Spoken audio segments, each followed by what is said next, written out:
Isso. Vocês viram que deu certo lá de eu colocar as 2 aulas, que eu coloquei lá na internet, vocês viram, né? Eu só coloquei as 2 que já eram assunto mesmo, não aquela que a gente conversou, que foi no Meet, que foi meio estranha, tal, que não tinha imagem, tal. Então, só coloquei essas 2, e agora acho que a gente conseguiu acertar, vou colocar todas certinho, assim, né, tem aula hoje, já baixo, já coloco lá, né, naquela playlist, enfim, para quem não conseguir assistir ou quiser ver, ouvir de novo, tal. E aí a gente vai, passo por passo, eu vou passando a bibliografia para a gente ir avançando. Mas hoje eu queria fazer, na verdade, um excurso, na verdade, assim, uma espécie de parada para falar, que tinha até escrito lá no Aprender, sobre a forma ensaio e a relação da forma ensaio com o tratado medieval. Então, eu queria falar um pouquinho dessas questões, porque parece assim, o que o tratado medieval tem a ver com a forma ensaio, né? E realmente não é explícito no texto. A Jeanne Marie fala um pouquinho naquele texto que circulou, né, do Darstellon como verdade, ou verdade e beleza, né, sobre a Darstellon, ou verdade e beleza, ela fala um pouco dessa relação que o Benjamin estabelece com o tratado medieval e que depois o Adorno vai reaproveitar na forma ensaio, né, no livro O Ensaio como Forma. Então, qual é a relação entre ensaio e tratado? Um pouco essa questão, e falar também um pouquinho do que seria esse tratado medieval, né, de como ele seria. A gente falou um pouco da suma teológica, eu falei para vocês que eu acabei, né, o livro da Christine de Pizan, depois, se vocês quiserem, eu posso disponibilizar aqui a versão, né, não tá editado ainda, nada, nem sei se vai editar, mas que é um livro sobre o século XV, né, que é esse pré-renascimento, mas enfim, ainda a Idade Média, e como eles trabalham o texto, né, nessa época, então que o texto é geralmente uma compilação de outros textos, né, então, e a ideia de que o texto parece uma espécie de caixa, né, de referências, e que faz com que o leitor, então, entre nessas reflexões que misturam, sem necessariamente uma distinção muito clara, questões que são religiosas, questões que são literárias, questões que são políticas, que são filosóficas, então você tem todos esses elementos um pouco combinados, né? Então não tem ainda essa separação que depois a gente vai fazer, isso é sério, isso não é, isso é filosofia, isso não é. Então o Tratado Medieval, ele também tentava ser uma compilação de vários textos, né, de várias questões. E aí eu queria trazer para vocês um pouco essa questão de como o tratado medieval se relaciona, então, com a ideia de ensaio. Tá? E, então, uma questão que vai ser colocada pela Jeanne Marie, naquele do conceito de Darstellon, Benjamin, ou a verdade e a beleza, que a gente vai ver essa questão de verdade e beleza, como Benjamin se apropria do texto do Platão, né, como ele diz, né, claramente no último trecho que a gente leu, que as ideias pré-existem. Então parece que é uma espécie de platonismo, mas é um platonismo reelaborado, evidentemente. As ideias pré-existem, os conceitos é que são essa forma de posse do saber, né? Então esse saber conceitual, esse saber representativo, esse saber kantiano, moderno, e existe essa relação desse saber com as ideias, a gente vai voltar nessas questões, enfim, que a Jeanne Marie falou, eu não sei aí se eu indico para vocês ou não, porque eu tenho um pouco de medo de ser um texto que é muito longo. Existe um texto do Benjamin que é muito importante sobre essa questão da beleza e da verdade, que é o texto sobre as afinidades eletivas do Goethe, mas é um texto longo, e é um texto estranho, mas se vocês quiserem ler, eu acho que é estranho, bem estranho. Eu dei esse texto num curso e foi estranho. Bom, o jovem Benjamin era uma figura estranha, mas é um texto muito interessante que ele vai falar sobre esse livro do Goethe, né, As Afinidades Eletivas, em que aparece a figura da Otília, que é uma das personagens, Otília, né, que é exatamente essa espécie de anteparo da verdade. Então, a verdade e a beleza tem a ver com essa ideia de aparência, né? Então, é onde a verdade aparece, mas é aparência, é shine, né? É brilho. Então, um pouco ele trabalha muito isso nesse texto sobre o Goethe, né? A partir da leitura dessa personagem. Então, mas eu não sei se vocês quiserem ler, eu não sei se eu entro muito por isso ou não, porque eu acho que pode ser um longo desvio por um texto que é muito difícil também, né? Muito bom, mas esse texto era meio estranho, né? E também, assim, o que eu acho meio problemático, a gente vai falar de um texto, que é o Afinidades Eletivas, que pouca gente leu, né? O romance, né, das Afinidades Eletivas. Mas aí, nesse caso, então, da relação de verdade e beleza, que a gente vai ver em seguida, que a Jeanne Marie trata nesse texto, mas ela vai tratar também de uma outra questão, que é o problema da forma de exposição, ou como ela diz, o sprachlich, né, a linguístico, né, essa questão linguística que ela põe como principal, né, é muito mais lingual, linguístico, do que metodológico, num certo sentido. E aí eu vou citar o trechinho da Jeanne Marie, ela diz: o prefácio ao livro sobre o drama barroco avança nessa reflexão sobre o valor retórico e heurístico da exposição na filosofia. Elabora uma teoria da escrita filosófica, em particular da forma do tratado, que Adorno deverá retomar mais tarde nas famosas reflexões muito ligadas às de Benjamin sobre o ensaio como forma.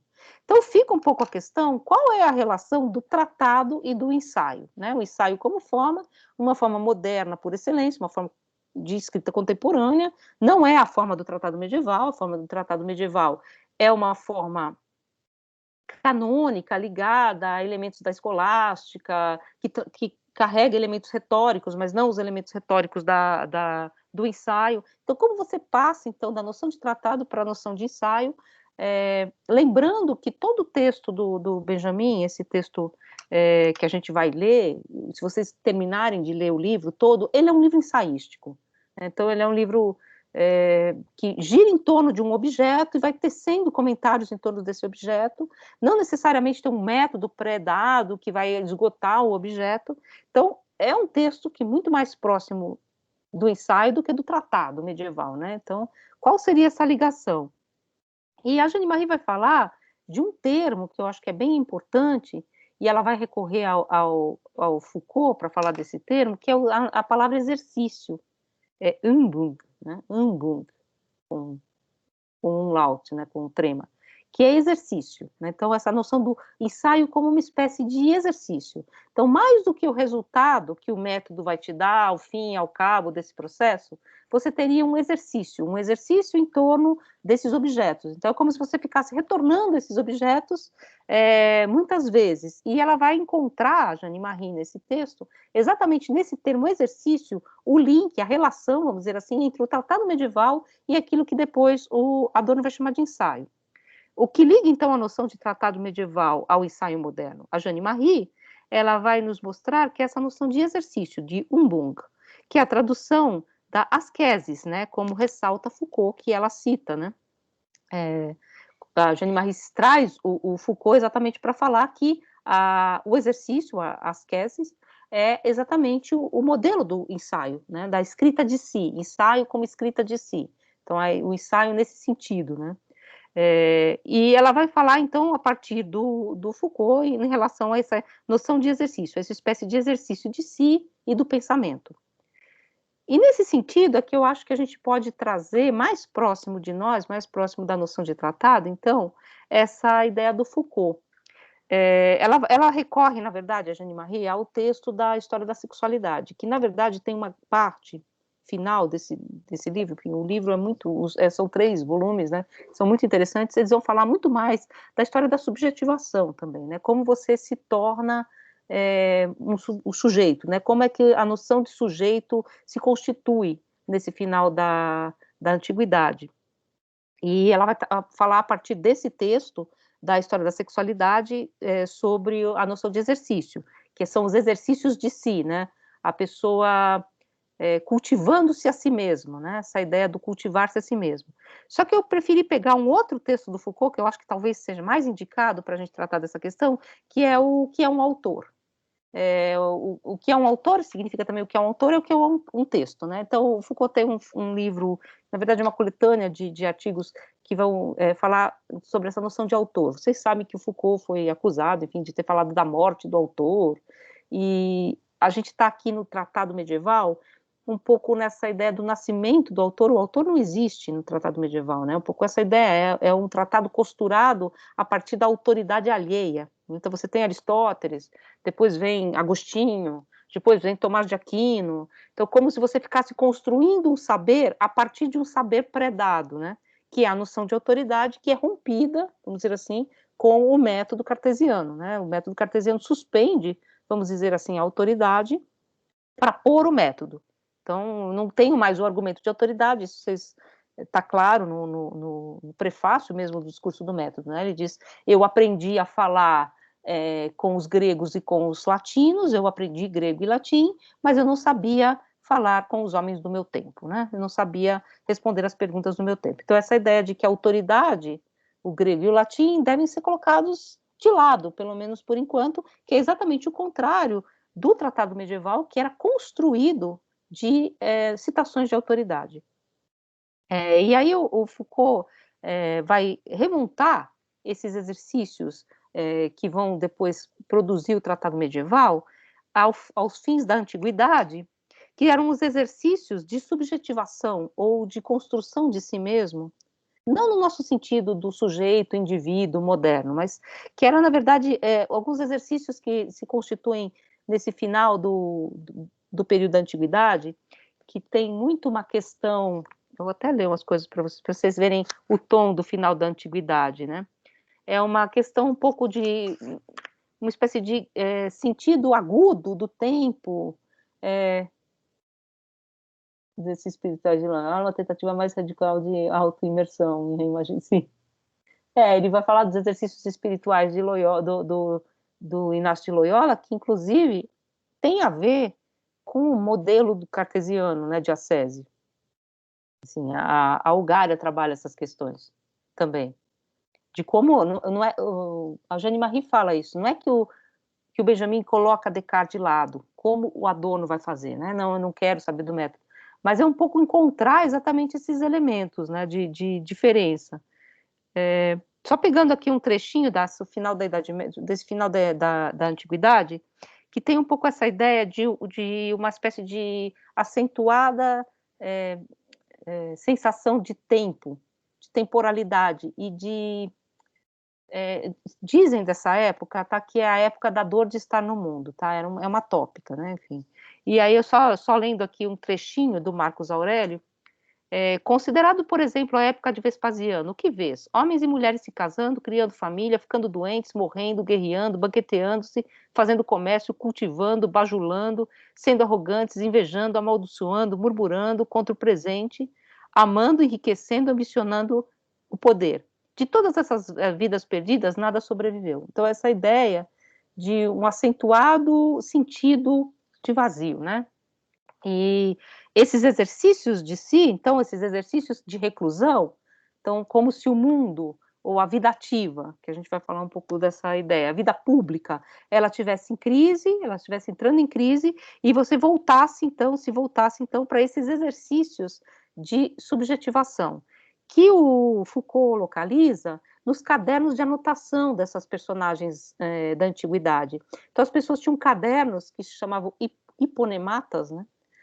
Os hiponematas eram cadernos em que você ia anotando. Então, você anotava Sêneca, aí você anotava uma frase de Cícero, aí você anotava uma frase, sei lá, de Platão. Você ia anotando frases, você ia anotando textos alheios, como uma espécie de exercício em que você ia pensando esses elementos, né? Então, você anotava nesses cadernos fórmulas e frases de outras pessoas, que eram os hiponematas, para pouco a pouco esses conteúdos tornarem-se a sua própria alma. Então, você construía a sua alma na reflexão desses trechos recortados de outros autores. E o que é o autor?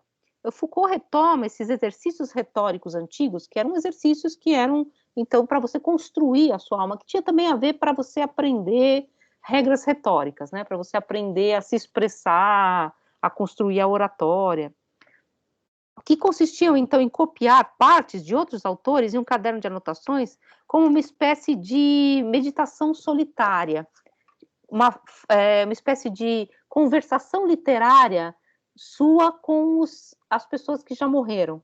Né? Então, eu converso com Platão, eu converso com Aristóteles, eu copio essas frases, lembrando um pouco o título do livro do Marcos Aurélio, que é uma das personagens desse final da Antiguidade, que a gente traduz por Meditações. Vocês já leram Marcos Aurélio? É uma personagem bem interessante, o Marco Aurélio. O Marcos Aurélio é o nosso professor, né? Ele é enfim, um romano, né? Escreve em grego, tá?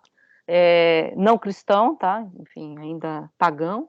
E ele escreveu esse Meditações em grego, que a palavra meditações, na verdade, é como nós traduzimos, tá? Meditações, essa palavra não existe em grego. O texto, o nome do livro é Ta Eis Eaton, para si mesmo. Então, para mim mesmo, eu escrevo para mim mesmo. E são trechos, na verdade, de pensamentos que ele escrevia durante as batalhas, mas não tem, assim, nada do heroísmo das batalhas. É como se ele não tivesse no mundo ativo. É como se ele estivesse escrevendo uma conversação íntima. Então, um momento específico, isso que acontece a vida do Marcos Aurélio é de 1221 a 1800 depois de Cristo, tá? Só para vocês localizarem, nesse final da Idade Média. É um momento específico da fundação de uma forma, então, de individuação muito própria, que não é o indivíduo moderno, mas que vai, portanto, dar subsídios para aquilo que será o tratado medieval. Em seguida, a essas anotações externas, estrangeiras, vinha o exercício renitente de relê-las para torná-las parte da sua própria alma. Então, esse exercício, vamos dizer assim, uma espécie de ascese, de estudar esses trechos, para que esses trechos formassem a sua própria, o seu próprio pensamento. Então, é um pensamento conjunto com essas outras personagens, né?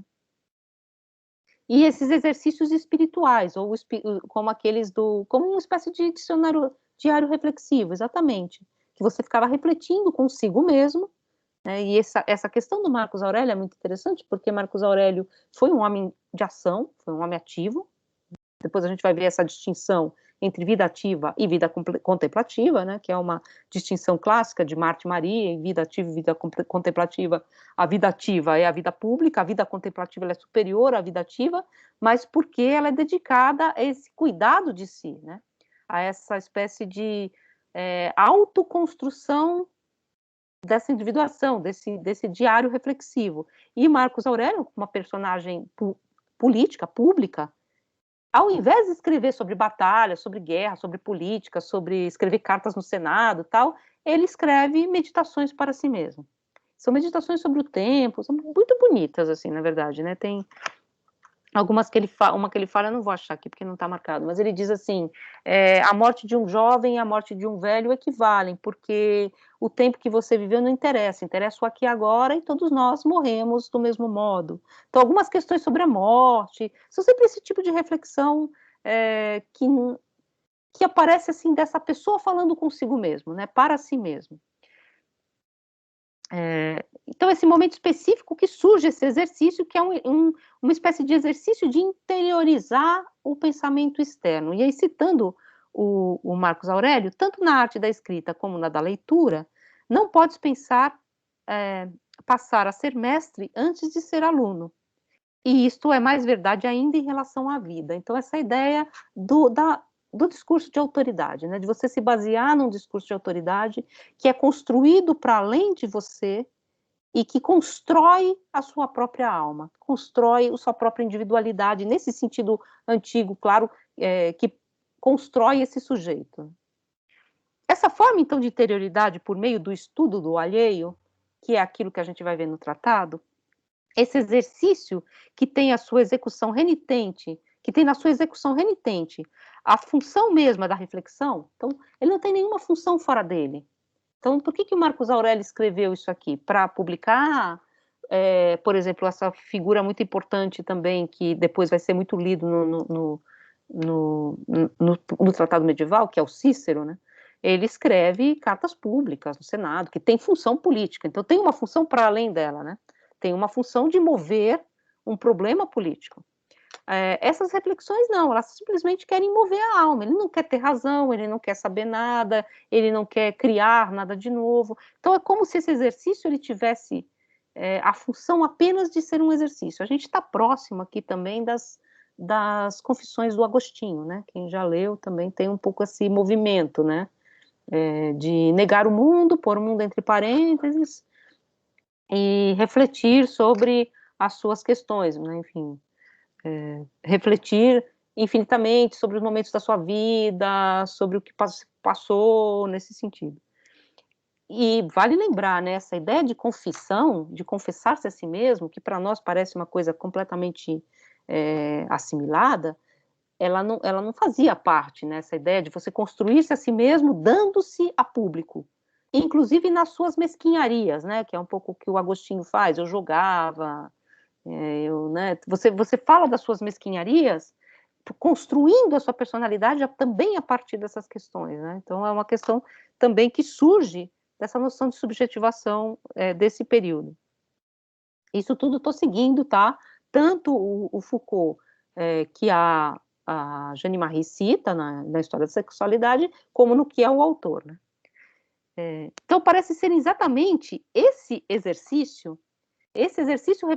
reflexionante, que não tem nenhuma função para além dele mesmo.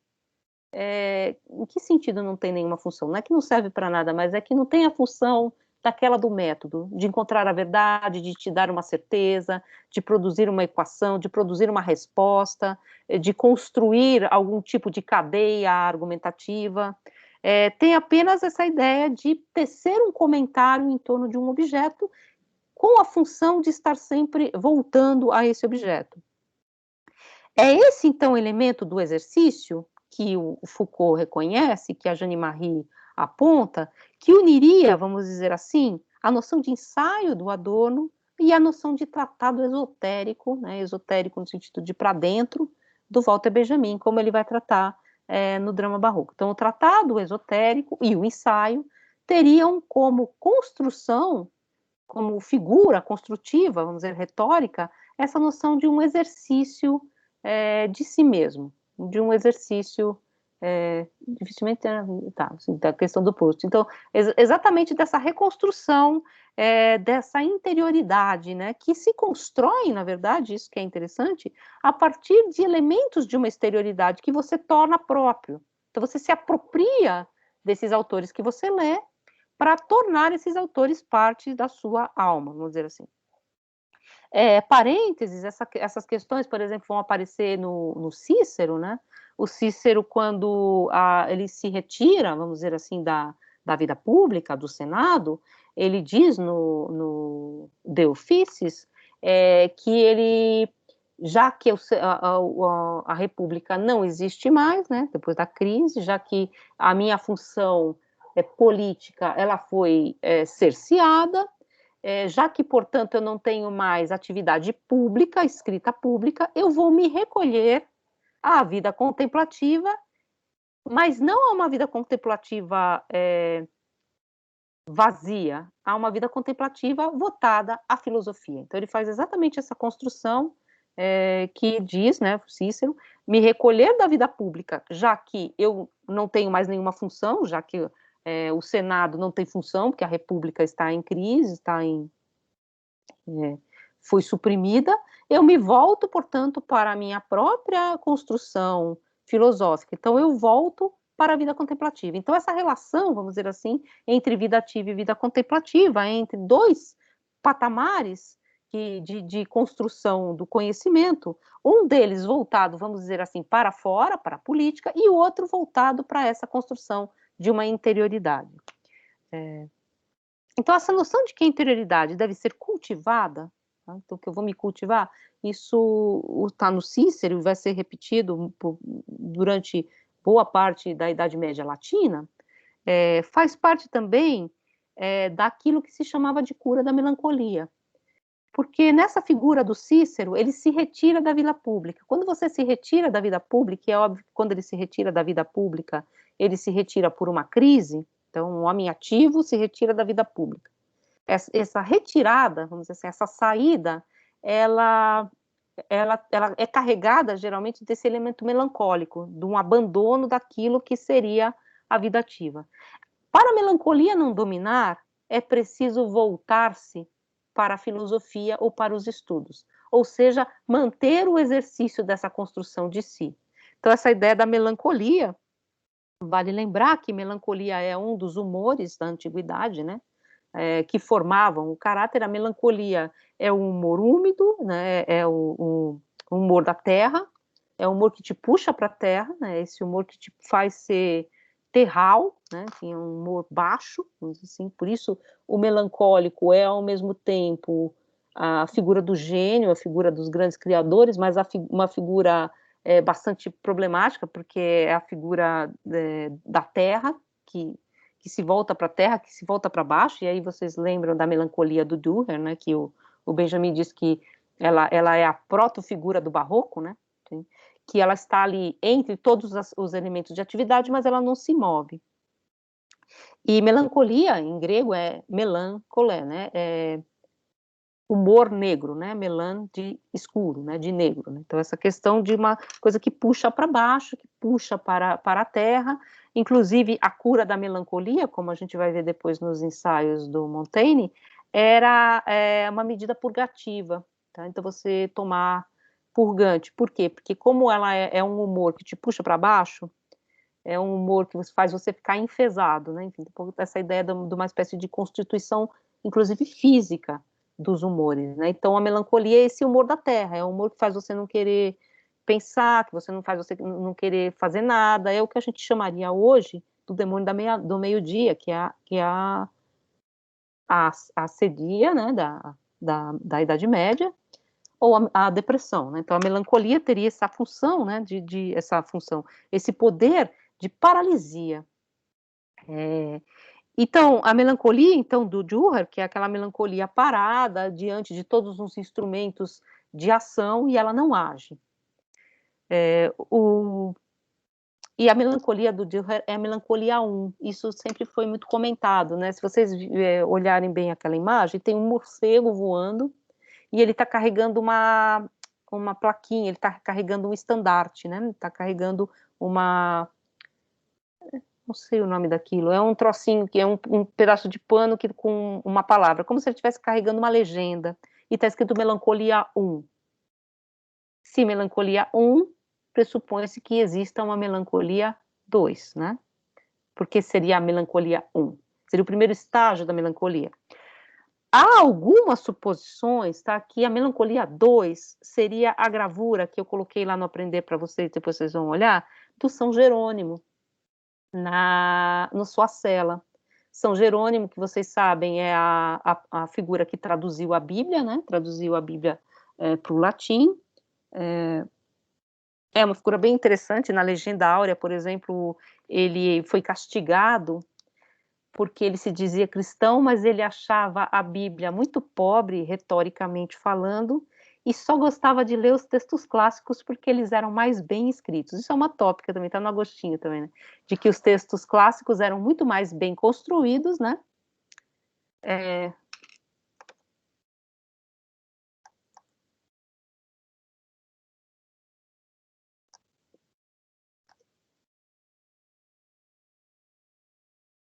Dürer, tá? Tem um laut, tá? Assim, eu não sou muito, a minha pronúncia não é muito boa de alemão, mas é Dürer. Eles são mesmo muito mais bem construídos, os antigos do que a Bíblia, né? Enfim, é uma tópica, tá no Agostinho também, o Agostinho pede desculpas, porque ele também achava, quando ele era jovem, que os textos cristãos, eles tinham problemas de retórica, porque na verdade está fora da regra, né? É outra construção, né? Que não foi construída segundo os modelos retóricos da oratória antiga, né? Mas o São Jerônimo também tem isso, tá na Legenda Áurea, que é um livro chama Jacopo Varrese, na verdade, e era um monge dominicano que escreveu a Legenda dos Santos, é a vida dos santos, tá? Então, enfim, do século XI, não, do século XII, não, do século XIII, é 1202, do século XIII.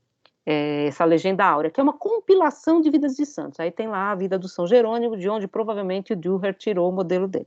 Então essa figura do São Jerônimo, que era um homem que era um homem da vida, um homem mundano, tal, enfim, e ele se recolhe, né, e a figura do São Jerônimo geralmente é pintada dentro de uma caverna, nu, com um chapéu de cardeal, mas geralmente sem roupa, com um leão, então ele vai para as feras, ele vive entre as feras, escrevendo. Aqui ele está na sua cela.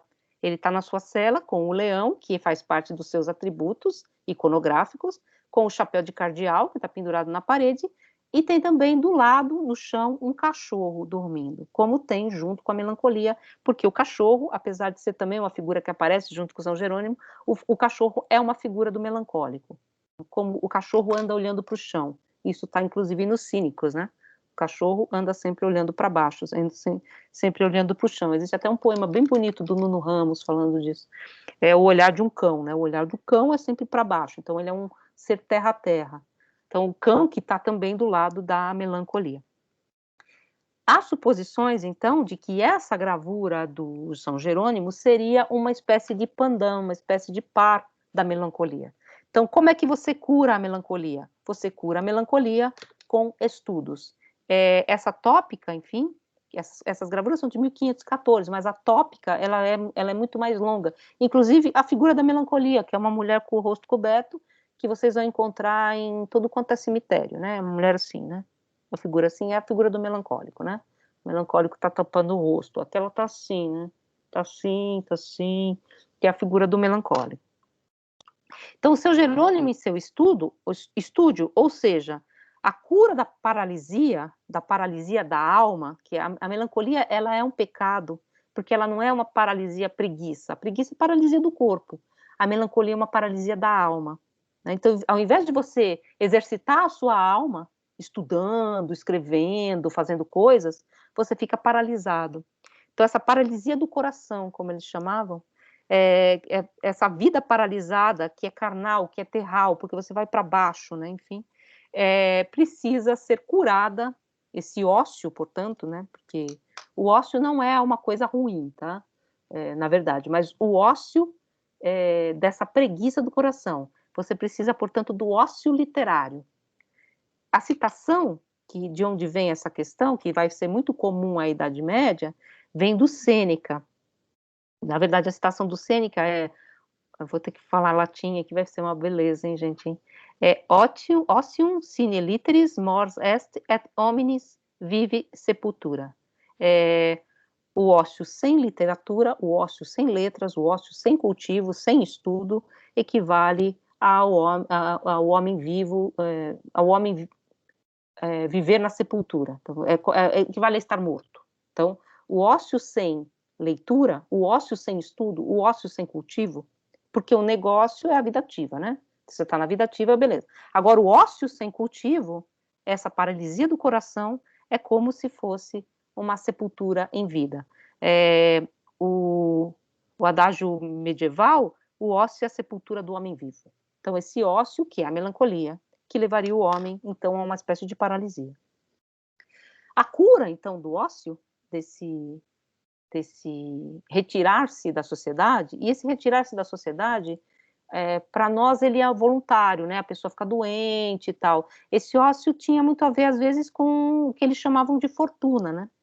A fortuna medieval levava a alguns elementos, alguns momentos em que você tinha que se retirar. Por exemplo, a gente vai falar daqui a pouco do Montaigne, do Michel de Montaigne, que precisa se retirar da vida pública porque ele perde, o amigo dele morre, claro, o pai morre, e ele perde também um cargo público. Por exemplo, vou inventar, tá? Vou prestar um concurso, o Benjamin, ótimo exemplo. O Benjamin se retira também da vida ativa, né? Se vocês forem pensar, porque ele faz aquela tentativa de entrar na universidade, apresentando esse texto que a gente está lendo como tese de habilitação para dar aula, porque você tinha que ser habilitado a dar aula, como espécie de tese de livre docência, né? Que seria hoje, né? Não é o doutorado dele. O doutorado dele é sobre o romantismo alemão. Então ele apresenta essa tese e essa tese é recusada. Então ele se retira da vida pública da universidade, porque a universidade o recusou. No sentido do Montaigne é a mesma coisa. Outra personagem que também tem muito essa ideia o escrever como um modelo de virtude, de manter-se ocupada, é a Christine de Pizan, que eu citei para vocês. E ela se retira da vida pública porque ela fica viúva. Então, a vida pública da mulher é o casamento, né? É o lugar público da mulher. Quando ela fica viúva, ela tem que se recolher ou casar de novo. E aí ela se recolhe e ela escreve um livro, inclusive, que chama O Caminho do Longo Estudo, que é uma viagem que ela faz, né? A tópica de uma viagem, que ela viaja pelo mundo todo, conhecendo, estudando, né? Então é uma viagem que ela faz a partir dos livros, exatamente como cura, vamos dizer assim, dessa melancolia, desse retirar-se da sociedade. Ela não pode mais estar na sociedade, porque ela é viúva e não existe lugar para uma mulher viúva na sociedade medieval, né? O lugar público da mulher é o casamento. A mulher virgem ou viúva, ela se recolhe, inclusive elas iam às vezes para instituições tipo abadia, tal, enfim, fica em casa, e aí ela vai se dedicar a esse ócios com líteres, né? Ócios cultivado. Então, o curar-se ou proteger-se desse ócio é dedicar-se ao estudo constante e reflexivo de autores de autoridade. É o caminho do longo estudo. O caminho do longo estudo é, portanto, pôr-se em atenção aqui. Então, esse seria o par. Esse aqui de baixo é o que seria a par da melancolia, que é de 1514 também. Aqui também tem uma cabaça, vocês estão vendo aqui em cima, que parece uma pera. Só que teria a ver com uma disputa que o São Jerônimo teria com Agostinho de uma tradução da Bíblia. Aí tem uma cabaça aqui no texto, tá vendo? Parece uma pera voando. Mas tá vendo? Tem o leão, que é iconográfico, tem o cachorro, tem a caveira, que também é iconográfica. São Jerônimo geralmente está com a caveira, está segurando a caveira, mas que é um memento mori, avisa que você vai morrer, portanto é um elemento da melancolia, te avisa do que o tempo passa, e ele está estudando. Então, o estudar te tira, vamos dizer assim, desse elemento terral, né, desse elemento que te puxa para baixo. Né? Então, nessa gravura a Melancolia 1, aparece o São Jerônimo com seus atributos, né, a caveira, que é um atributo de São Jerônimo, e também memento mori, né, avisa que vai morrer, o chapéu de cardeal, o leão, com o qual ele convive na floresta, um outro que eu acho muito bonito, com São Jerônimo, que está no MASP, é o São Jerônimo do Mantenha, não sei se vocês já viram. É pequeno o quadro, assim. Ele está sentado, ele está vestido, mas às vezes ele está sem roupa. Tem o São Jerônimo mais famoso, que eu acho que todo mundo conhece, é o do Caravaggio, né? Que é só da cintura para cima, e ele está debruçado no livro, assim, enfim. Então ele é o tradutor da Vulgata, né? Ele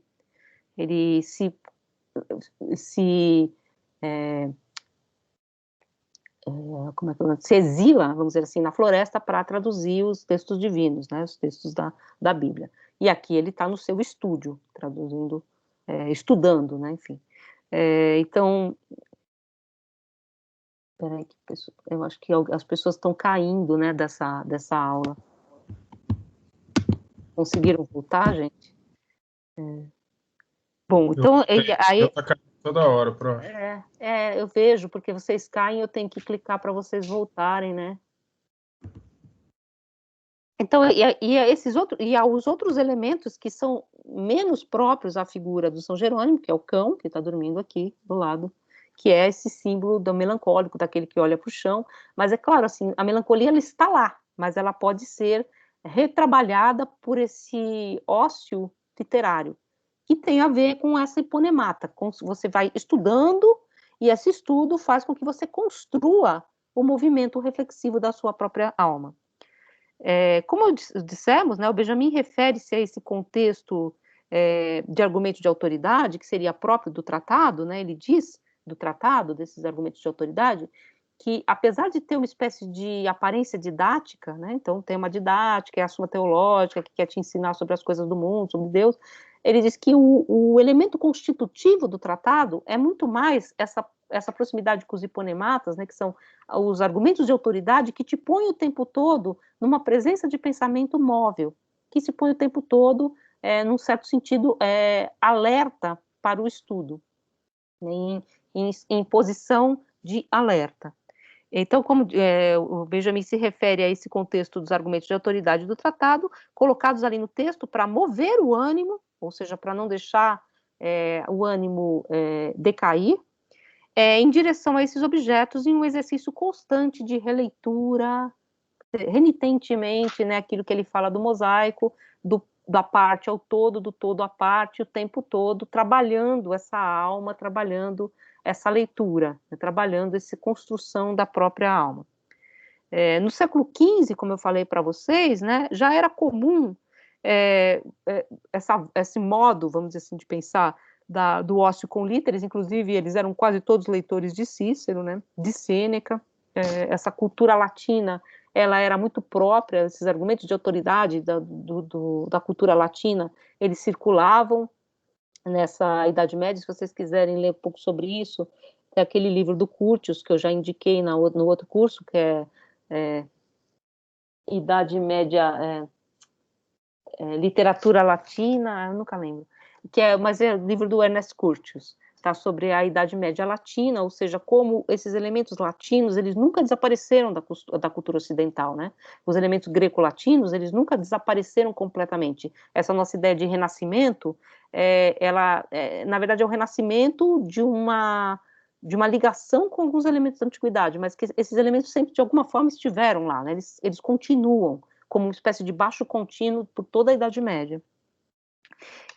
Então, no século XV, já aparece muito essa questão da construção de si, inclusive é notado, né, assim, os autores desse período, principalmente no âmbito francês, mais ainda no âmbito italiano, mas a Itália a gente deixa um pouco de lado agora, porque eu vou falar do ensaio, né?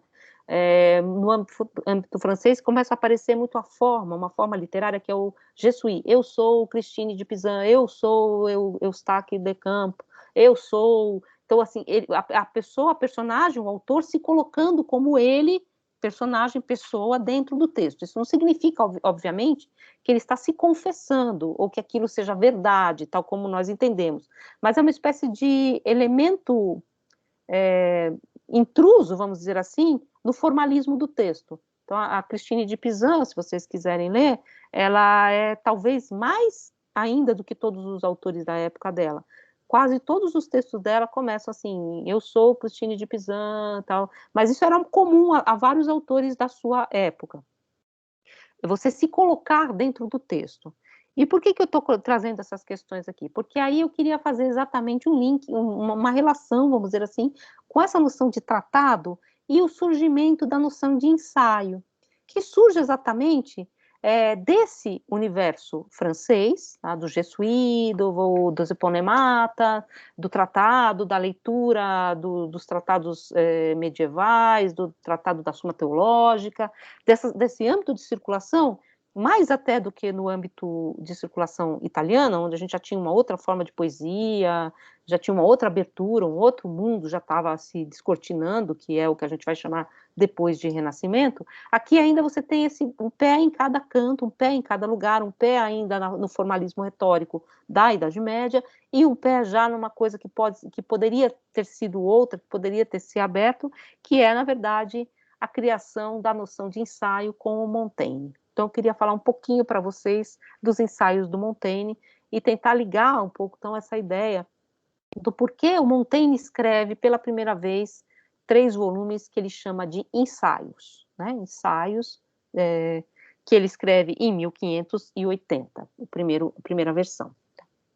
Então, vocês têm alguma questão até agora, ou muitas questões? Na verdade, o Benjamin não fala do Montaigne, mas é uma questão, o que significa a forma ensaio em relação a esse tratado que o Benjamin está tentando pensar, né? Qual seria a ligação desses 2 elementos? Tá? Vocês têm alguma questão? Alguém está aí ainda? Silêncio. Por enquanto, tudo certo, professora. Estou aqui, mas sem questão. Tá, beleza. Não, então, o Montaigne, na verdade, os ensaios, eles são escritos, como eu disse para vocês, depois de uma reviravolta da fortuna. A fortuna é uma figura da Idade Média, aliás, é uma figura até hoje, né? Enfim, essa noção da roda da fortuna, né? A fortuna, inclusive, existe umas ilustrações do livro da Christine de Pizan, da Roda da Fortuna, né, que não é dela, claro, que é uma roda mesmo, tipo aquelas rodas de tortura, e as pessoinhas, uma tá lá em cima, uma tá embaixo, então a Roda da Fortuna, ela muda a sua vida, sem que você possa fazer nada. Então, no caso da Roda da Fortuna, o infortúnio do Montaigne, tanto questões que são da própria família, questões que são da reforma política, porque eles estão vivendo da reforma política, da reforma religiosa, porque eles estão vivendo o cisma, né, da reforma, em 1580, a noite de São Bartolomeu, e todas essas questões que são bem tensas na época dele, Montaigne, inclusive na própria família, ele tem, enfim, cisões que são religiosas, né, dentro da família. O pai morre e ele se retira dessa vida pública, né, ele se retira do cargo público que ele estava assumindo, e se retira para as suas terras, para Montaigne, né, para as terras de Montaigne, que eram as terras do pai. Ele se casa também, fala muito mal da mulher, mas deixa isso para lá. Ele fala, ele cita, né, é uma citação latina também, ele diz, cada um sabe onde aperta o sapato, né, que é muito machista, mas tudo bem, né. Mas, enfim, ele fala um pouco da vida que ele teve 6 filhos, todos morreram, só sobra uma menina, então, mas essa ideia do retirar-se, então ele retira-se, já que vocês não me querem aqui, já que eu não passei no concurso público, ele se retira, óbvio que ele é um homem rico, claro, e vai, então, se dedicar a escrever, exatamente para controlar a melancolia, que o pai morreu, o amigo Lavoisier morreu, né, o pai também, então ele se retira, ou seja, como se ele tivesse tido uma reviravolta na vida em que a vida ativa é retirada das suas perspectivas. Depois ele volta à vida ativa, mas é um pouco esse desenho que ele dá nos ensaios, né. E aí eu vou pegar alguns trechos dos ensaios, são vários ensaios, cada um fala de uma coisa, eu vou ler principalmente o do Útil e do Honesto, tá, que é um dos ensaios mais importantes do Montaigne, e o começo do texto, isso é interessante, por isso também vocês vão ver na Christine de Pizan, em todo o tratado medieval, ele começa com aquela ideia do exórdio, né, então que você chama, vamos dizer assim, o leitor para dentro do texto, então você convida o leitor para dentro do texto, que na melhor tradução da retórica latina, é definida por Cícero como a oração que prepara o ânimo do ouvinte para bem receber o restante do discurso. Então, é um pouco assim, traz o leitor para dentro do texto. O exórdio também é formalista, tá? Geralmente ele tem uma fórmula, é um lugar comum, tá? Então, um pouco essa questão também que o Benjamin vai retomar, né? A modernidade, ela aposta numa construção individual, entre aspas, original. A Idade Média, e mesmo esse período que a gente já pode chamar de renascentista, trabalha sempre dentro de uma reconfiguração do lugar comum. Então, já está lá e eu simplesmente reponho, eu simplesmente relocalizo. Então, o exórdio do texto geralmente é formalista e geralmente ele parte de uma confissão de humildade, né, de confissão de modéstia, né? Então vocês já devem ter visto isso, porque isso se tornou também uma espécie de regra, né, um pouco em uso, mas a gente naturalizou. Isso era retórico, as pessoas sabiam, quando alguém estava escrevendo assim, que era mentira, que isso é simplesmente uma fórmula. Era mentira, sim, era mentira, mas não era também, porque não tem essa nossa noção de que você está escrevendo a verdade. Você está sempre escrevendo dentro de um código, que é um pouco o que o Benjamin tenta recuperar. Então, nesse sentido, ele vai buscar essa construção, né, do homem que é bastante humilde, modesto, a minha modéstia, a minha iletrada letra, né, assim, essa carta mal escrita, essas mal traçadas linhas, tal, toda essa confissão de humildade. Então, a iletrada letra, tantas vezes referidas pelo escritor renascentista para confessar-se nada mais é do que outro dos códigos formalistas próprios à retórica antiga, outras das tantas confissões de humildade para preparar o espírito do leitor na melhor tradição da oratória antiga. Por que você preparava o espírito do leitor? Você dizia, olha, me desculpe, eu escrevi correndo isso aqui. Porque aí a pessoa começa a ler achando que vai ler um negócio mal escrito, e vê um puta negócio bom, você, uau, né, assim. Então é o contrário do que algumas pessoas fazem, né, faz uma puta proposta e depois não dá conta. Mas isso é retórico, isso faz parte do jogo confessional que é interno à oratória. E ele faz isso o tempo todo no texto dele. Eu não sou nada, estou escrevendo isso aqui por nada, estou escrevendo porque eu estou com o saco cheio e tal, enfim. Não Eu há... só escrevo assim. Hã? Diga. Eu só escrevo assim. Minhas mal traçadas linhas, minhas e minha letrada letra, né? Confissão de humildade, é bonito, confissão de modéstia, não é? A Cristine de Pizan tem umas ótimas, ela fala assim, sou apenas uma mulherzinha tola. Aí você não pode acreditar nisso, porque ela está transformando aquilo que é uma tópica masculina, claro, né, da oratória, numa tópica feminina, mas é uma tópica também, é um lugar comum, não é que ela ache realmente que ela é. Ela está, na verdade, construindo uma figura humilde para depois dar um tapa na cara, né? Fazer um negócio super grandioso, né? Tal, que é o que o Montaigne não exatamente faz, né? Então, não há como negar todos, na verdade. A Cidade das Damas começa assim, tem aquele sobre os fatos de cavalaria. Ela escreveu um livro sobre a guerra, né? Ela começa pedindo para Minerva para auxiliar essa pobre mulherzinha no caminho da guerra. Então, a Cidade das Damas também tem uma confissão de humildade, que ela, primeiro, você dedica para alguém, né, para o comanditário, né, ou para o mecenas, para aquele que você quer que pague a obra, né, às vezes a obra foi encomendada, né, então você dedica, puxa o saco e tal, tem essa parte, né, que o Montaigne pula aqui, e depois tem a confissão de humildade, inclusive, interessante que eu estava lendo muito sobre isso, e uma das coisas críticas que faziam as cartas que a Joana d'Arc escrevia, que ela não escrevia, ela ditava, né, era que ela era mais mal escrita. Por que ela era mal escrita? Porque ela não seguia os códigos de retórica, né? Porque ela ditava, ela era uma pessoa que não tinha realmente formação retórica. Então, para eles, a escrita oficial é essa, né? Que tem a confissão de humildade, tem o exórdio, tem a peroração, tem todos os tem um modelo.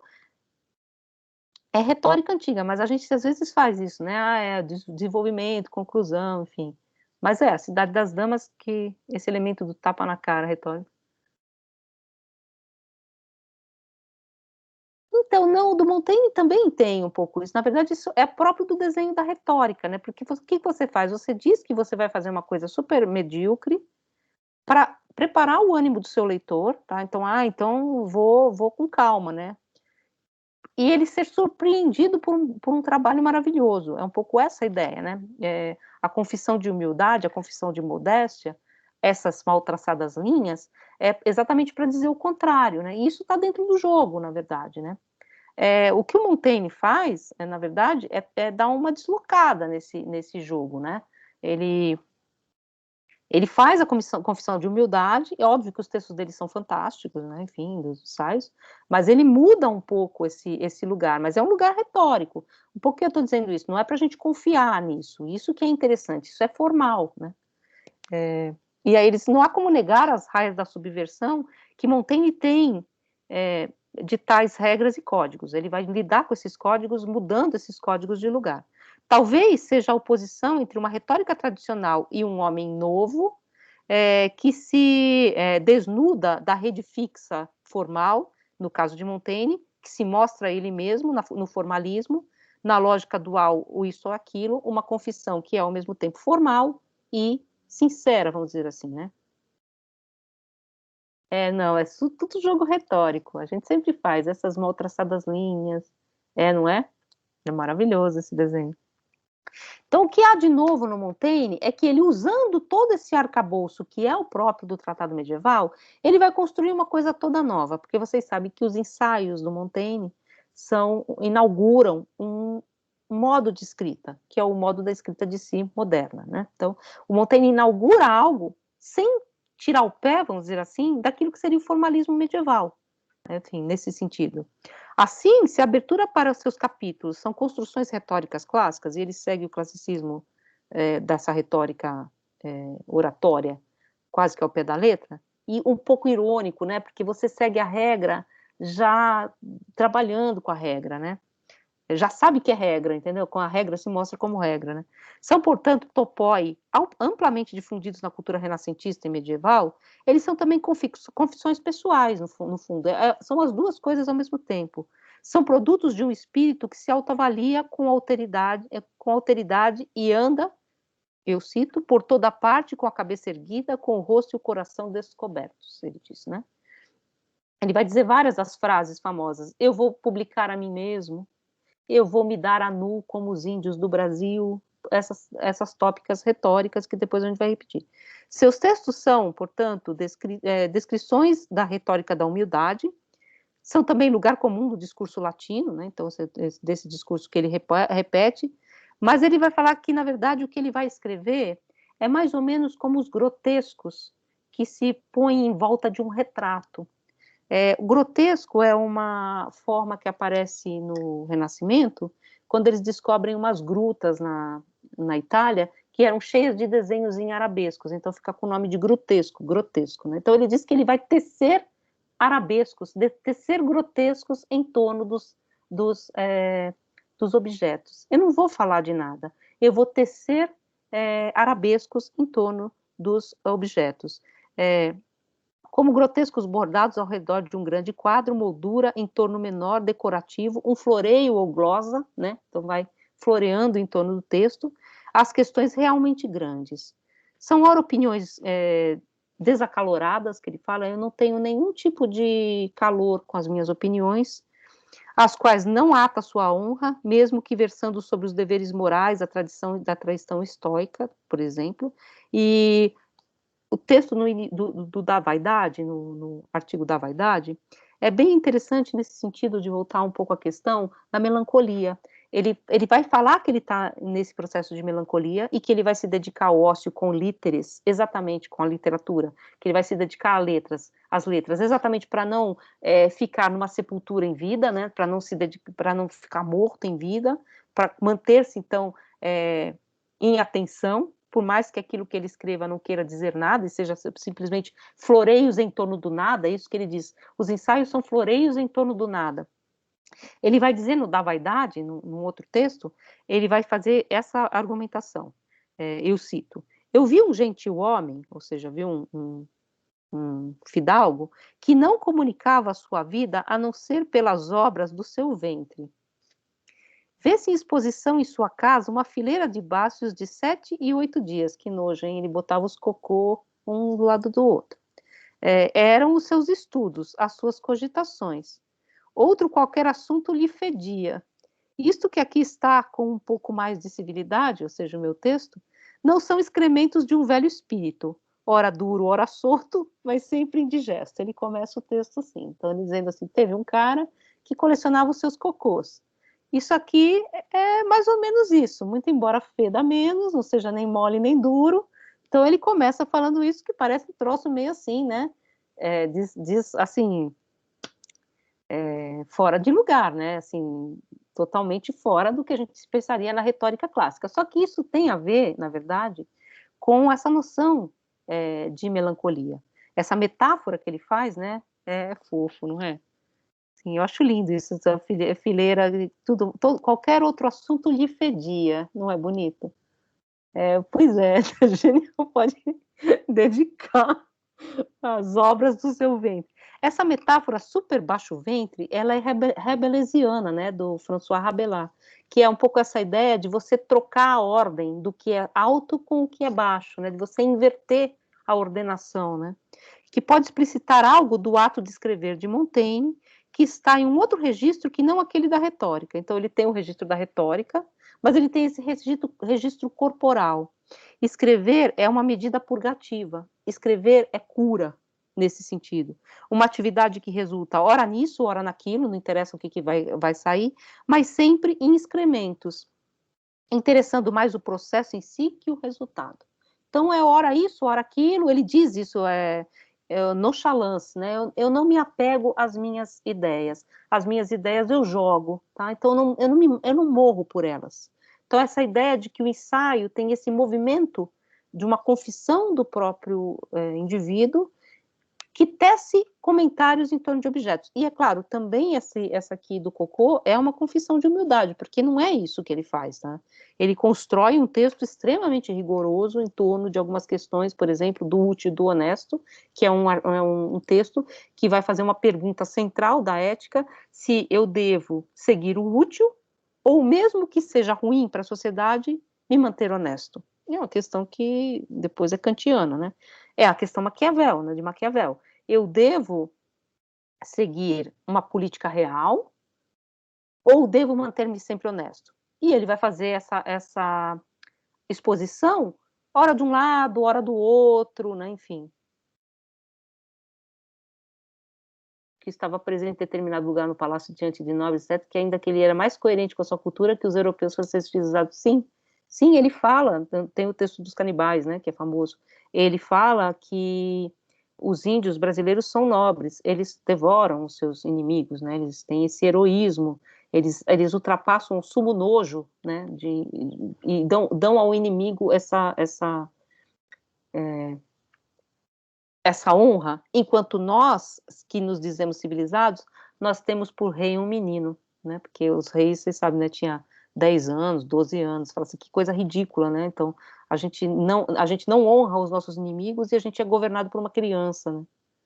Esse escrever parece uma ideia de fluxo de consciência um pouco, algo como se vem e vai, mas nunca é algo completamente estruturado. Isso, então, é uma espécie de protoestrutura do fluxo de consciência, do fluxo da reflexão, só que baseado ainda nessas estruturas retóricas, que é exatamente o que o Benjamin vai chamar de tratado. Né?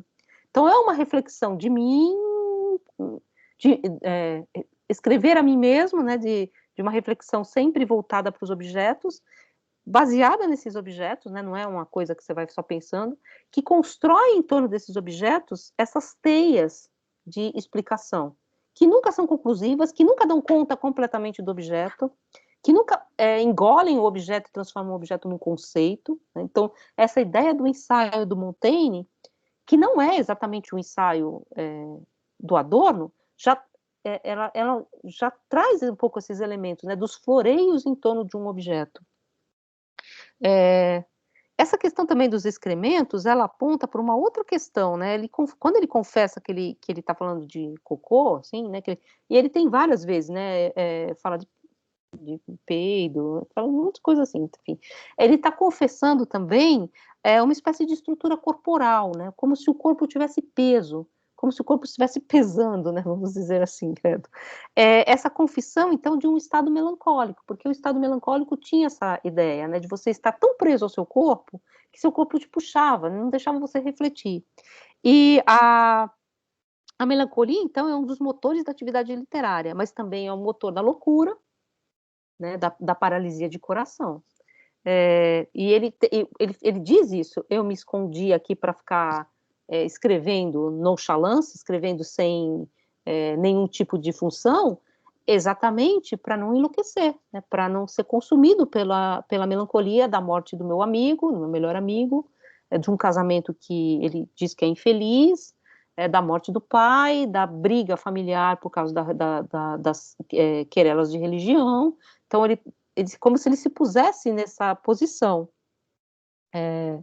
A melancolia é um dos motores da atividade literária, mas também a loucura. Seu perigo é que o cavalo em liberdade não tem rédeas, né, como ele diz, e que toda a sorte de quimeras e monstros, né, enfim, toda uma multidão de grotescos serpenteantes vem assaltar a mente vazia, tomando até mesmo o lugar do que deveria, emoldurando, resultar. A melancolia é um momento extremo em que o corpo pode assumir o comando, em que as paixões volteiam e desatinam. Então ele diz, eu preciso costurar esses volteios, esses grotescos em torno de um objeto, tomando cuidado para também não ser tomado pelas quimeras e monstros, né, que volteiam em torno desses objetos, que volteiam em desatino, né, como ele diz. Deixa eu ver qual que é a citação aqui. Da arte da conversa, né, da arte da conversa ele diz que a escrita melancólica ela se encontra nas trevas do corpo, né? Então ela tem que vencer as trevas do corpo. A doença do corpo e da alma, para a doença do corpo e da alma, a medicina antiga já prescrevia o purgante, o purgar a atrabilis. Então, purgar, essa medida, ela é uma medida purgativa. Isso os textos empíricos já falava, né? Então, a medida purgativa, que é a medida que vai curar a melancolia.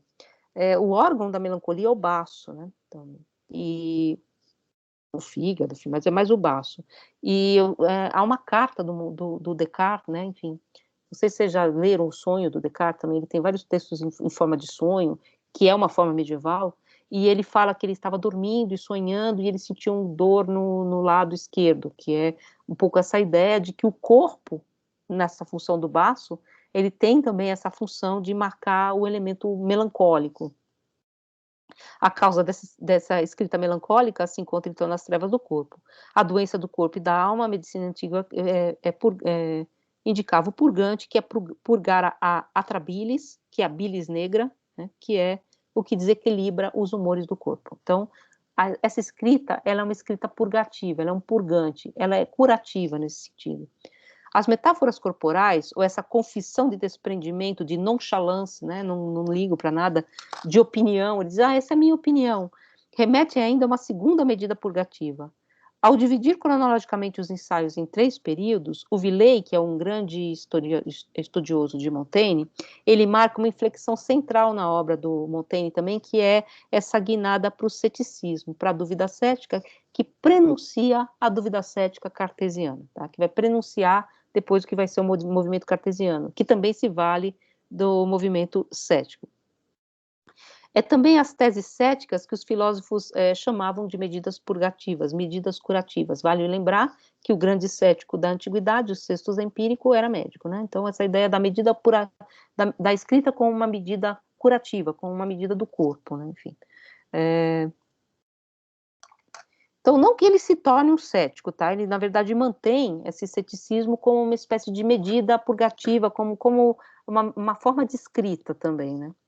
Montaigne não assume totalmente o ceticismo como doutrina ou mesmo como atitude mental para guiar seu pensamento, mas ao aceitar o livre jogo da conversação como uma justa, como um torneio, né, um torneio de escrita, como uma espécie de torneio dialético, a dar forma à fortuna, o direito de colocar a verdade na boca do tolo, ele diz, a fortuna pode colocar a verdade até na boca do tolo, enfim, tanto quanto a tolice nas palavras de qualquer um.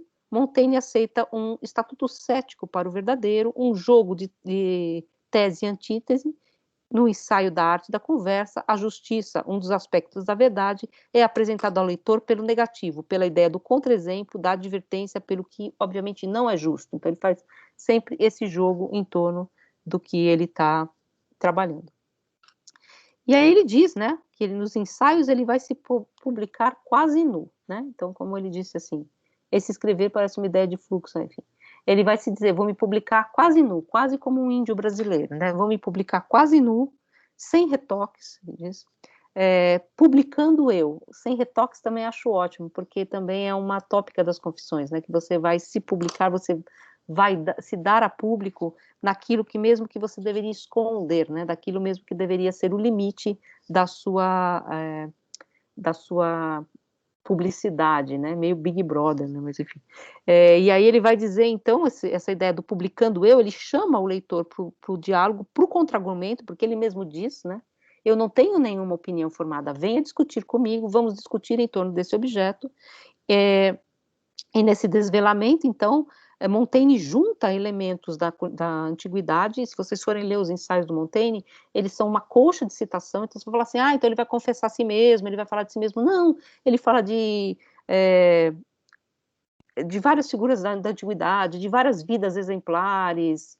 Eu acabei de esquecer o nome do cara, mas é um nome tão engraçado. Ele fala de várias personagens, né, Timaleão, as vidas exemplares da antiguidade, ele traz vários exemplos que são tópicas, ele cita Sêneca, ele cita Cícero, então é sempre assim, é nesse elemento que é próprio do tratado, ou seja, por que ele está fazendo isso? Quando eu trago esses elementos para o pensamento, Cícero, Sêneca, o estoicismo ou o ceticismo, eu estou fazendo com que a minha alma trabalhe em torno dos objetos que eu me dou como trabalho, como função. Eu vou tratar do útil e do honesto. Então, eu vou tecer em torno do útil e do honesto várias argumentações e contra-argumentações para mover, vamos dizer assim, o meu espírito em torno dessa questão. E trazendo também vários exemplos.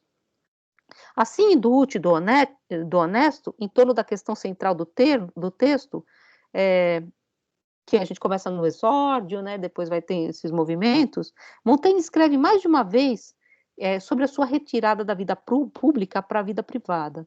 Então, voltamos àquele tema da melancolia, e nos parágrafos que a gente vai lendo, né, do útil e do honesto, há um âmbito da experiência do autor como desencadeadora dessa escolha pelo privado.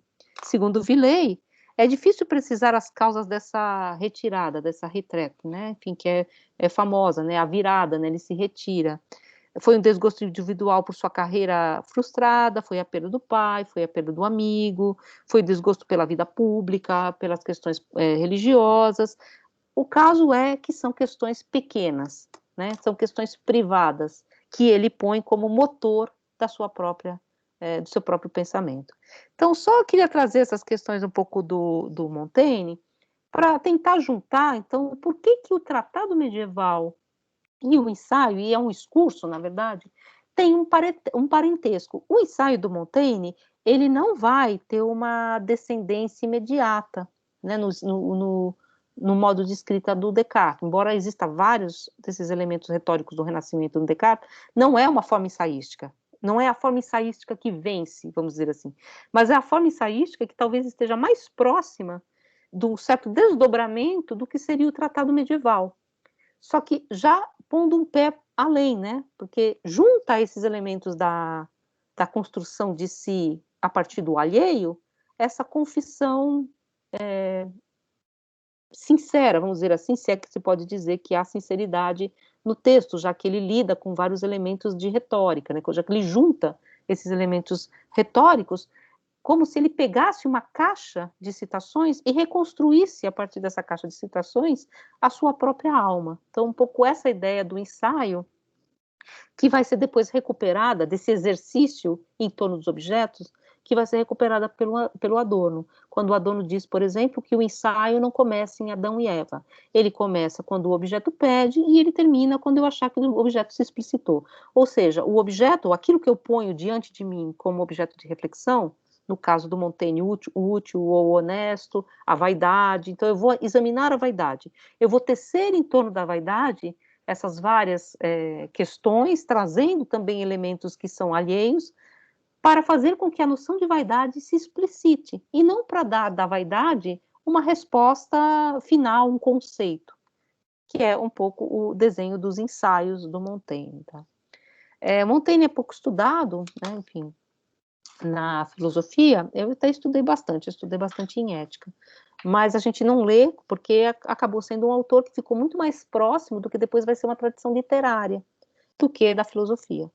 Muito embora eu seja um autor que eu acho que nessa virada, vamos dizer assim, do que a gente chama de Idade Média para o Renascimento, para a Renascença, muito embora não pensando também nesses cortes, ele faz esse outro movimento do que poderia ter sido, o ensaio poderia ter se transformado no modelo de exposição filosófica, e não, o modelo de exposição filosófica acabou sendo, como nós sabemos, o modelo geométrico, né, um more geométrico cartesiano spinozano, né? Mas se tivesse sido o ensaio de Montaigne está mais próximo a esse elemento retórico de citação, de argumento de autoridade da tradição medieval. E como o tratado medieval tem por fundo esse exercício corporal que tenta vencer a melancolia. Né? E isso é uma tópica do texto do Benjamin. Essa ideia de que a função da alegoria, por exemplo, ou a função do texto, é sempre mover esse corpo melancólico que tende ao chão, que tende à terra. Vocês teriam alguma questão, várias questões sobre isso? Na verdade, eu quis fazer um discurso, um pouco dessa noção de ensaio, pegando aquilo que a Jeanne Marie fala, né, sobre a noção de exercício, que está no texto sobre a Darstellum, né? E fechando um pouco, por que o ensaio do Montaigne, que é o que inaugura essa noção de ensaio, né, essa noção de escrita ensaística, poderia ser um passo também para ligar esse tratado medieval benjaminiano à noção de ensaio, que depois o Adorno vai avançar a partir dessas críticas que o próprio Benjamin faz ao modo de exposição filosófico escolhido, ao fim e ao cabo, pela modernidade, né? Que é o modo geométrico, que é o modo matemático, né? Que é um modo metodológico. Aí a gente pode perguntar, Montaigne tem um método? Sim, ele tem um método, que é desvio, é ficar girando em torno do objeto, ficar tecendo comentários grotescos e floreios em torno daquilo que eu quero expor, né? Nesse sentido. Vocês teriam alguma questão? Ou várias?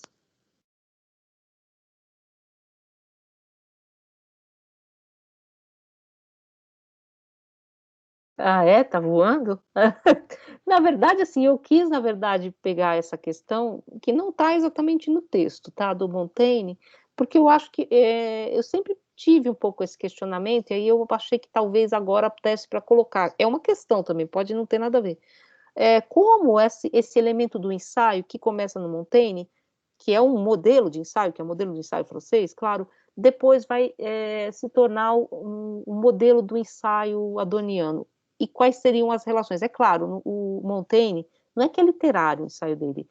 Se vocês pegarem, ele está tratando questões de ética, questões de política, questões próximas a Maquiavel, por exemplo, questões próximas ao problema político do Renascimento. Ele não está falando assim, ele diz que está falando qualquer coisa, mas não é verdade, né? Voltinha ao Benjamin, é nosso íntimo, né?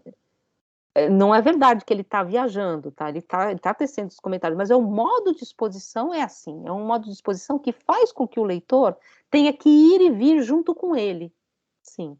E pensar junto com ele, mover-se em torno, por exemplo, da noção de vaidade, junto com o Montaigne. Montaigne vai dizer isso, depois diz aquilo, depois traz um exemplo, depois joga uma outra questão, depois fala dele mesmo, depois fala de uma questão que é de um exemplo antigo, e ele fica jogando esses elementos para que a reflexão vá sendo construída, né? Eu estava lendo as cartas do Adorno para o Benjamin hoje, e é muito engraçado, porque ele chama o Adorno pelo sobrenome, né? Vou ter que lembrar o nome do Adorno aqui. Que é o sobrenome dele não é Adorno, né? O sobrenome dele, que é o sobrenome mesmo. Não vai, ele abandonou depois. Adorno é o nome da mãe, né? E o Adorno chama o Benjamin, chama de Benjamin, né? Eles não se chamam pelo nome, né? E aí vai indo carta, eles brigando muito, até uma hora que ele chama o Adorno não chama de Ted também, né? Que nem a mulher dele, de Theodor, e o Adorno chama ele de Walter. Então eles ficaram amigos mesmo, né? Engraçado. Porque a gente aqui no Brasil já nem conhece, já tá chamando pelo apelido, né? Eles vão se chamando pelo sobrenome, né? Senhor Benjamin, senhor. A Hannah Arendt chamava o Benjamin de Benji. Mas aí as meninas, né? O Benjamin e as mulheres, porque a mulher do Adorno, que não era mulher do Adorno ainda, primeiro ela chamava o Adorno de Ted, né? E aí ele chamava, você sabe disso, né? Eles tinham nominhos, né? Ele chamava ela de Felicita e ela chamava ele de Detlef. Então, olha que fofo. Eles tinham nominhos fofos, ele adorava mulher, não gostava muito de homem, não. Assim, de Fria, ficar... tem uma questão que eu acho que pode ser mais formalista, que é em relação ao conceito de método, porque Benjamin faz a crítica ao método, né? Que é um conceito da tradição filosófica. E aí propõe um método, aí o método benjaminiano seria um método como desvio, né? Quando for escrever, assim, sobre isso, né? Falar método seria um problema, o método benjaminiano, sabe? Então, vou falar o que o Adorno fala aqui no Nota sobre Literatura, deixa eu ver se eu consigo achar. Ele fala que o Benjamin tem um método sem método. Deixa eu ver se eu acho aqui. Nossa, olha, tá descolando ali. Ensaio como forma, deve estar tudo marcado. TED, um ensaio como forma. Ele vai falar exatamente dessa questão, né, que o Benjamin é o maior dos ensaístas, né? Ó, Ok, o ensaio reflete o que é amado e odiado. É super Montaigne isso. Em vez de conceber o espírito como uma criação a partir do nada, segundo o modelo de uma irrestrita moral do trabalho. Felicidade e jogo lhe são essenciais. Ele não começa com Adão e Eva, mas com aquilo sobre o que deseja falar. Diz a respeito o que a respeito lhe ocorre e termina onde sente ter chegado ao fim, não onde nada mais resta dizer. Ocupa, desse modo, um lugar entre os despropósitos. E aí ele vai falar, né, que é bem a questão do Montaigne. Aí ele vai falar do Benjamin, deixa eu achar aqui. Ensaio desse tipo acabam se confundindo com o estilo do folhetim. Não, isso é outra coisa. Não, o expressionismo, mas isso não significa que o ensaio para o Adorno se confunda com uma escrita filosófica literária, muito pelo contrário, né? Ele diz que isso daí não é facilitação. Não vou achar. Ele diz exatamente isso, do método sem método, que Benjamin foi o grande ensaísta, o grande criador desse modelo, né? Modelo para o moderno, né? Lukács. Aqui ele está mandando ver, chutando a canela de todo mundo. Não vou achar. Mas ele fala exatamente essa. Aqui o Bergson, Proust.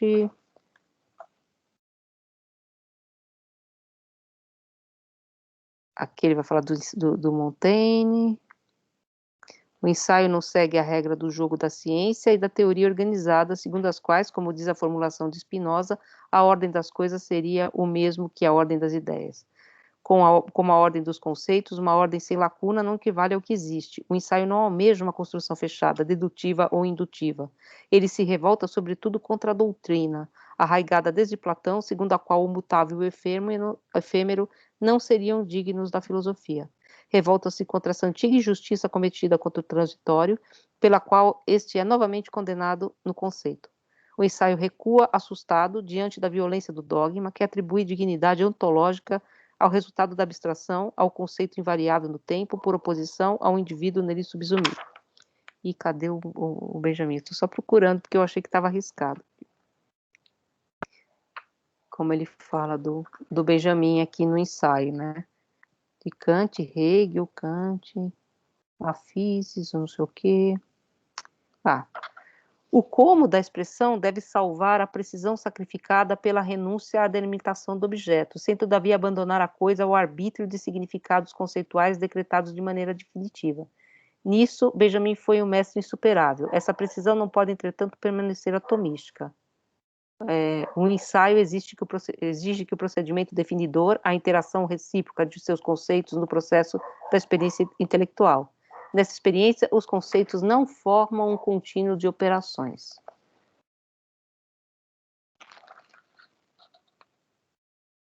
A exposição é, por isso, mais importante para o ensaio do que para os procedimentos que separam o método do objeto e são indiferentes à exposição de seus conteúdos objetivados. Mas ele fala exatamente dessa questão do método sem método, em algum momento aqui, que eu não consigo achar. Que é essa ideia, assim, não é que eu estou fazendo uma escrita sobre qualquer coisa. Na verdade, eu tenho um modelo de escrita que é um método como desvio, né? Esse método que fica girando em torno do objeto. Então, ele fala que é um método sem método. Ele diz assim, o ensaio, contudo, elege essa experiência como modelo, sem, entretanto, como forma refletida, simplesmente imitá-la. Ele a submete à mediação através da sua própria organização conceitual. O ensaio procede, por assim dizer, metodicamente sem método. Achei, está aqui. Está na página 30 do ensaio como forma. Então, o ensaio, ele submete o objeto à sua forma, né? Enfim,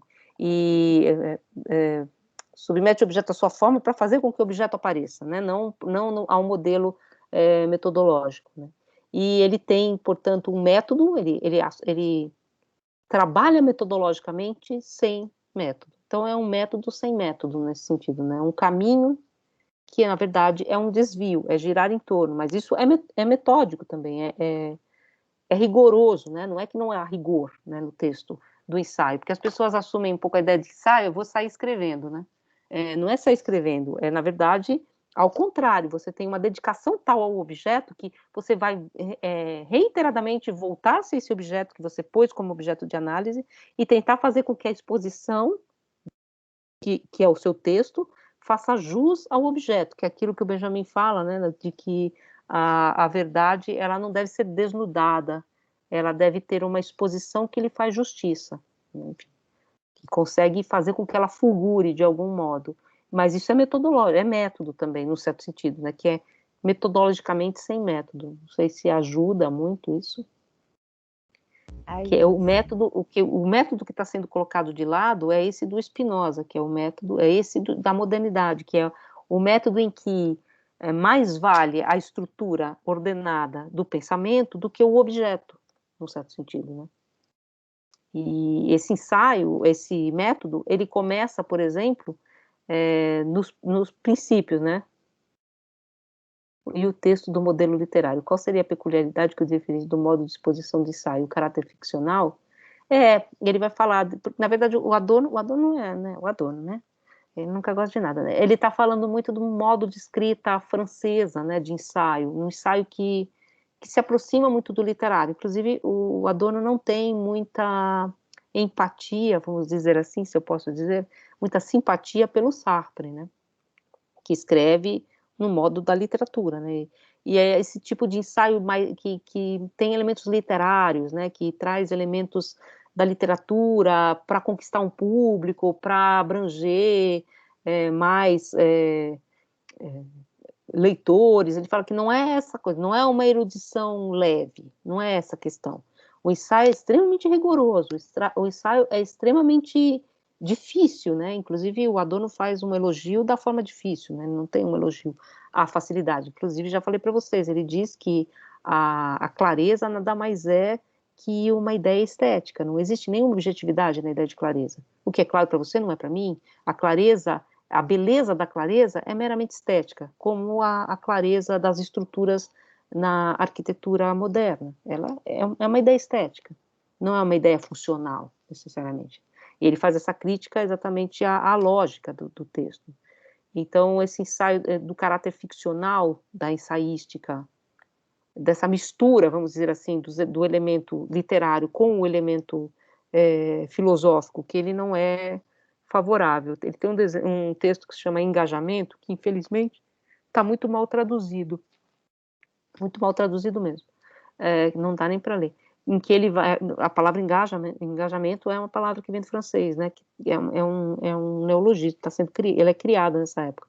Então ele está falando do Sartre, né, ele vai falar da literatura engajada, né, do engajamento literário e filosófico do Sartre, fazendo uma crítica bastante radical ao Sartre, comparando inclusive o Sartre ao Brecht, que ele também não ama de paixão, mas mostrando que o Brecht ele desmonta a forma por dentro. Então ele é formalmente construído, né? Enquanto o Sartre, ele na verdade é uma exposição de conceitos filosóficos, o Adorno, tá?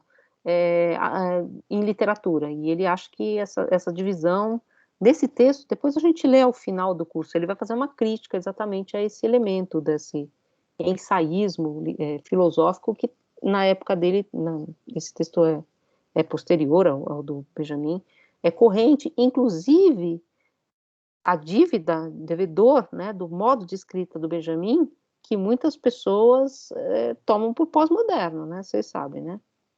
Então, a pós-modernidade tem também se ancorado muito nisso, né, de que você não tem mais distinção dos modelos, enfim, então o Adorno diz que não é isso. Ao contrário, ele diz que o texto do Benjamin é metódico no seu método sem método, né, do desvio, né. Gente, eu vou parar de gravar porque já avisou aqui, tá? Que essa aula vai explodir. Parei de gravar.